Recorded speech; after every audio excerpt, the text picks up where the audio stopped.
Greetings and thank you for tuning into the show. I am your host and I am a 1911 dad, and maybe you are too. Today's topic, what it's like carrying a full-size 1911. I carry one almost every day, and I'm going to give you a little insight into that, but I'll cut to the end of the story. It's awesome.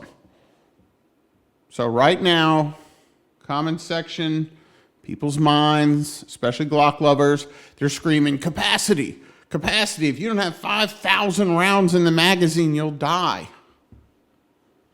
Well, that's not the case. So let's talk about capacity, and then we're going to talk about why it's awesome to carry a full-size 1911. I'm not an expert on this, but I'm sure you've seen other videos.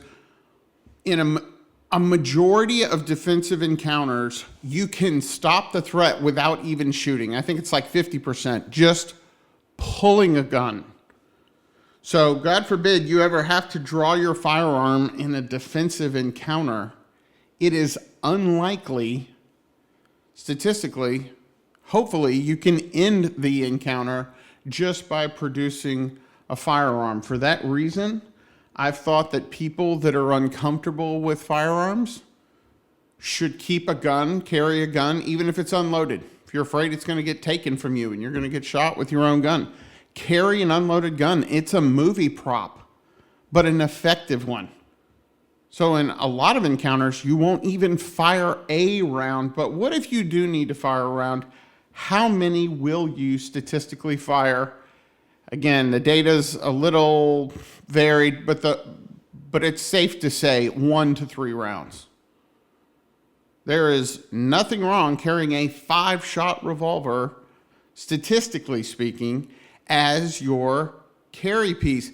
But with a 1911, you can easily carry a spare magazine. And if you want more information about that, we've got an episode about why you should carry a spare magazine. But it's very easy to carry a spare 1911 magazine.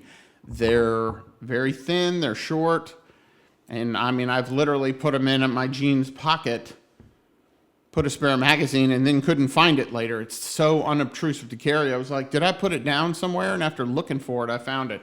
So you're not going to shoot more than 1 to 3 rounds. It's easy to carry a spare magazine. Very likely you won't even discharge a round, hopefully.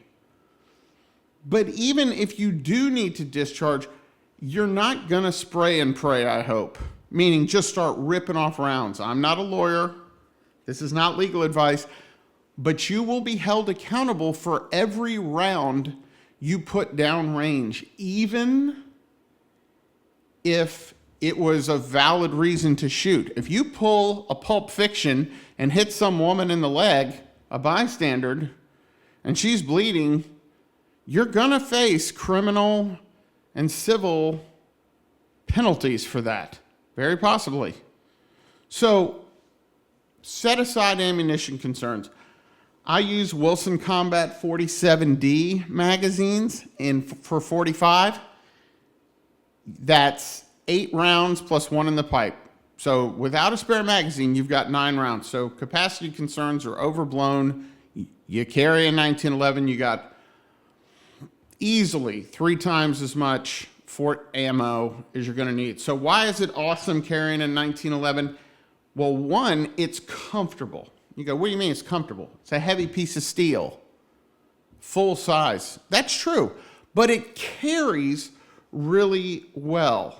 It weighs a lot more than a Glock 19, but it's not as wide as a Glock 19. And most people who carry know width, you feel width, especially inside the waistband, you feel width a lot more than the length.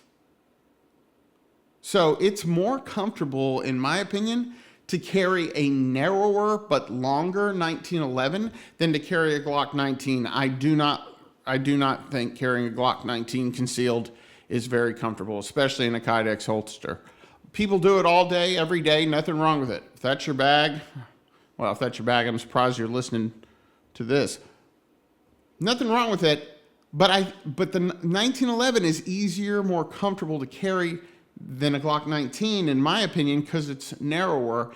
And what's interesting is I actually think the Glock 19 may be on its way out in popularity because it's a double stack. It's wider than the 1911. Well, now you're seeing single stack Glocks enjoying great popularity.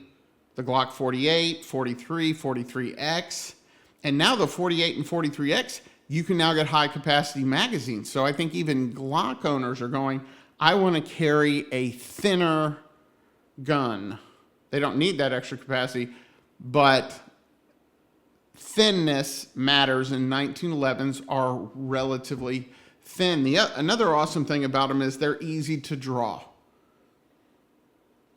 And if you use a stopwatch, better yet, if you carry your gun concealed, make sure it's unloaded, you should have someone get, say, 10 feet from you and then walk briskly at you. Can you draw your weapon before they get there?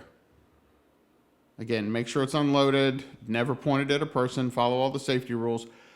But if you haven't done that, it might surprise you how much time it takes you to draw. And a big part of that, when you're in a rush to draw, I mean, slow down.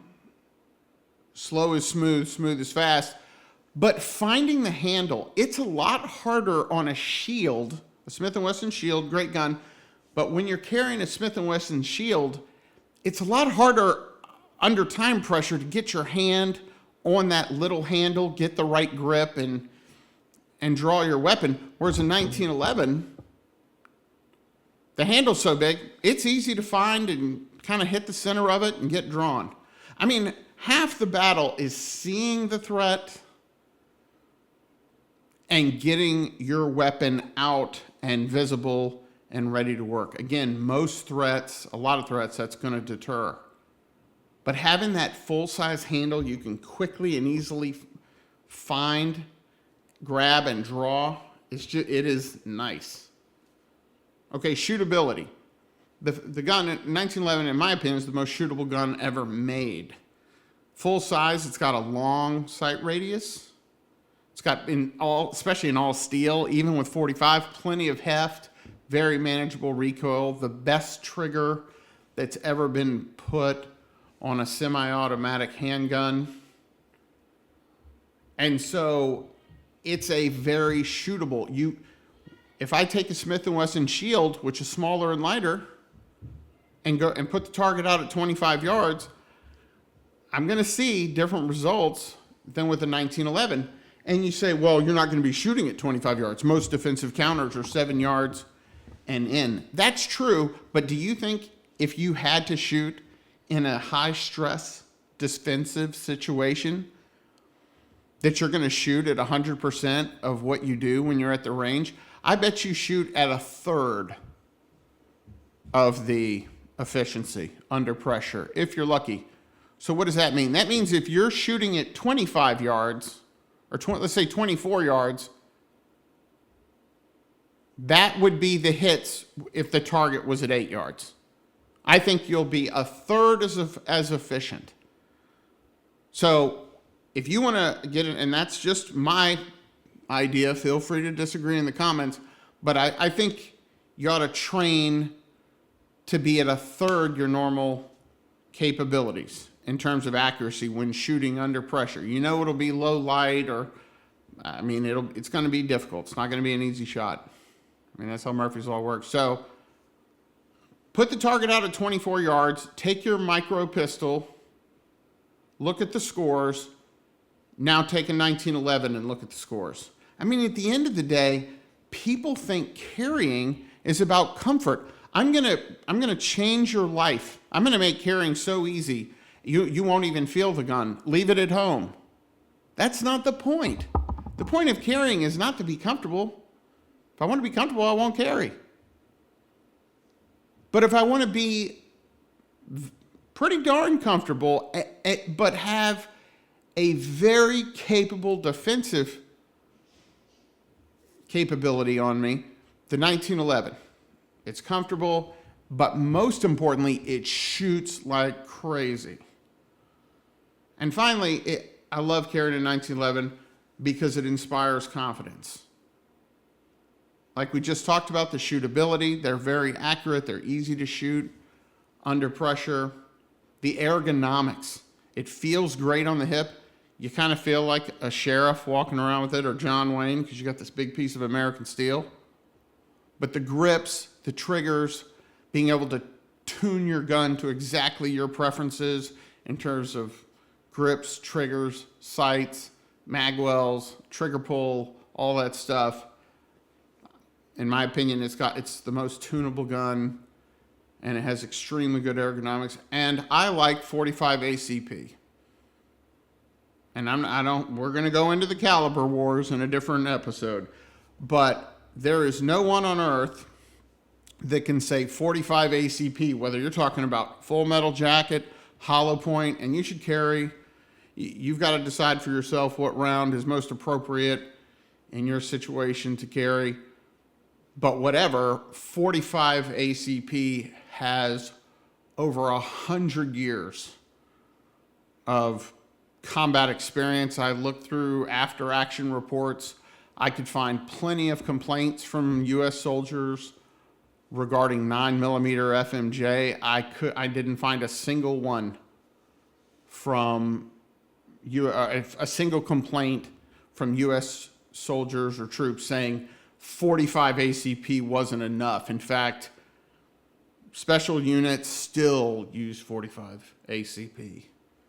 So I feel very confident carrying a full-size 1911, knowing I've got the reliability, I've got the capacity, I've got the ergonomics, the shootability, and that is part of why we carry. So when you're with your loved ones, people you need to keep safe, you have the confidence to know if something comes up, I'm going to be able to deal with that. I love carrying a full-size 1911. Perhaps you will too. I encourage you to try it. If you found today's show entertaining, please like and subscribe. Hit me up on Instagram. We'll talk again soon.